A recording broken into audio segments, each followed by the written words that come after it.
நான் இப்ப சொல்ல போற ஒரு 3 வசனம் சொல்ல போறேன். ஒரு 3 வசனத்துல ஆண்டவர் ஒரு 3 காரியங்களை சொல்றார். அந்த 3 காரியங்களை தேவன் தம் பிள்ளைகளுக்கு இந்த ராத்திரி அவர் செயல்படுத்துகிறார். அவர் செயல்படுத்துறாருன்னா உங்களை செம்மையாக அவர் நடத்துகிறார்னு அர்த்தம். வசனத்தை நம்புறவங்க கைவேற்றி சொல்லணும். நான் ஜெபிச்ச எல்லா ஜெபம் இருக்கு இல்லையா, நம்ம நிறைய விண்ணப்ப ஜெபம் ஜெபிக்கிறோம்ல, ஜெபிக்கிறீங்கல்ல? இப்ப அறிக்கை பண்ணுங்க, கரங்களை உயர்த்தி. என் கடவுள் எனக்கு செவி சாய்த்தருள்வார். முத வார்த்தை, அவர் செவி சாய்க்கிறவராய் உங்களுக்கு எனக்கு வெளிப்படுகிறார்.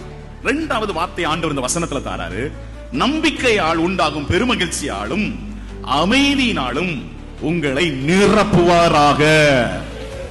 நிரப்புகிற தேவனாய் இன்னைக்கு வெளிப்படுகிறார்.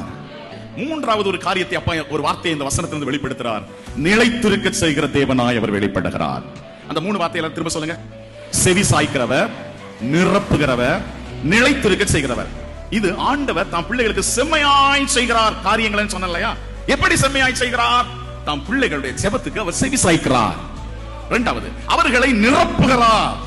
மூணாவது, அவங்களை செவி சாய்த்து நிரப்பிக்கிட்டு அவங்கள அந்த விசுவாசத்துல அந்த உறுதியில அவர் நிலைத்திருக்க செய்கிற தேவனாய் இருக்கிறார். இந்த 3 காரியம் தேவனுடைய பிள்ளைகளுக்கு எப்ப நடக்கும்னா, நீங்க ஆண்டவருக்கு ஸ்தோத்திரத்தை செலுத்த செலுத்த தான் இந்த 3 காரியமும் நடக்கும்.